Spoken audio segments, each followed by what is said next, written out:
Hello everyone, my name is Adrian, and today I'll be showing you guys how parametric integration connects directly to the substitution rule. Now, as I probably mentioned in my previous video, in a regular function, we often describe motion or change using one equation, which that is y equals to f of x. But in the parametric form, both x and y depend on a third variable, that being t, which we call a parameter. So instead of writing y equals to f of x, we write x equals to f of t and y equals to g of t. This then allows us to pinpoint motion or curves that might have not been possible to represent using a single function. Now, when we integrate with respect to x, we usually write something like the integral of y with respect to dx. But what happens if x and y are both written in terms of t? Well, that's where parametric integration comes in. In this case, we use the relationship dx over dt times dt. So then the formula becomes something like this. This is where the substitution rule comes in. It tells us how to replace dx with dx over dt times dt when switching variables. Now, let's go through an example so you guys can get a clear understanding of this. Now, let's say we have x, which will equal to t squared, and y, which will equal to 3t.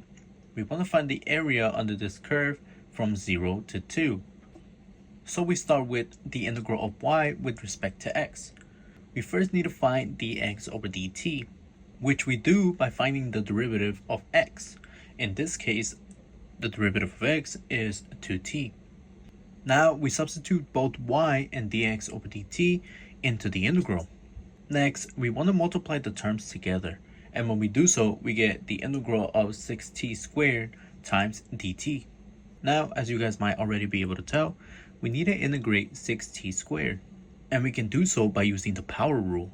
That will give us 6 times t cubed over 3, which will equal to 2t cubed.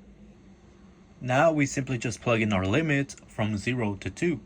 That then gives us 2 times 2 cubed minus 2 times 0 cubed, which that gives us 16. So we can say that the area under the curve is 16. Now, just to clarify to you guys a little bit more, when we replace dx with dx over dt times dt, we're essentially just applying the substitution rule.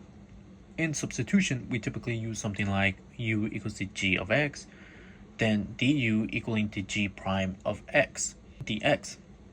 Here, x plays the role of g of t, and dx equals to dx over dt times dt. So instead of substituting u for g of x, we're substituting x for f of t. It's the same logic, but we just change the variables of integration and adjust the differential accordingly.